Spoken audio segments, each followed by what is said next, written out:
Sárkánytojás. Polisztirol gyöngyös tojásból és rajszögekből. Kb.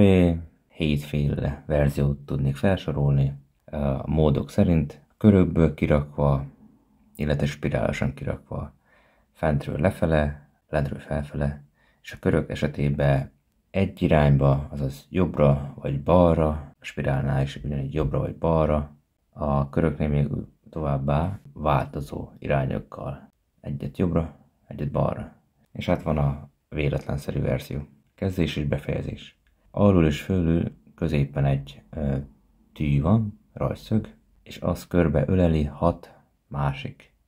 De úgy, ahogy a körös verzióknál is csinálom, hogy az első szög alá megy az utolsó szög, így fedi minden egyes szem egymást. Ezáltal biztonságosabbá válik a tojás. Nem esnek ki szemek belőle. És így talán nem is igényel ragasztót se. A 12 cm-es tojáshoz kb.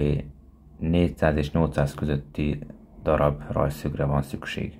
A tojás festése. Mások egyenként a szemeket lefestették körömlakkal, én pedig az egészet fújtam le festékspréve, de viszont azzal az a probléma, hogy a hungarocelt, azaz a polisztirolt megmarja a festék, és megroskad, szétmegy az anyag, a tojás. Továbbá a szemek forgathatóak, és hogyha nem külön fested le, megy be, és akkor elforog közbe, akkor látszik az eredeti színe a szemnek. Ezért én ajánlom esetleg leragasztani az egészet valahogyan, a vékony rétegen, egyáltalán nem mozduljon, és úgy lefújni, hogyha az utóbbi megoldást választja az ember.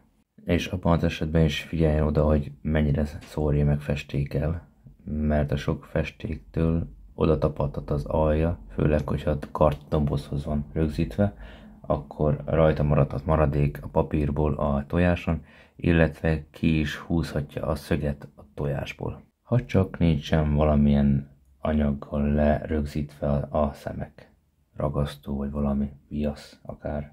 A szemek rakása közben előfordult az, hogy a tű része lyukat talál, és oda beesik, akkor laza a szem, illetve van olyan része is a polisztirolnak, hogy ilyen keményebb, vagy így kilő ki magából az anyag, akkor is laza a tű.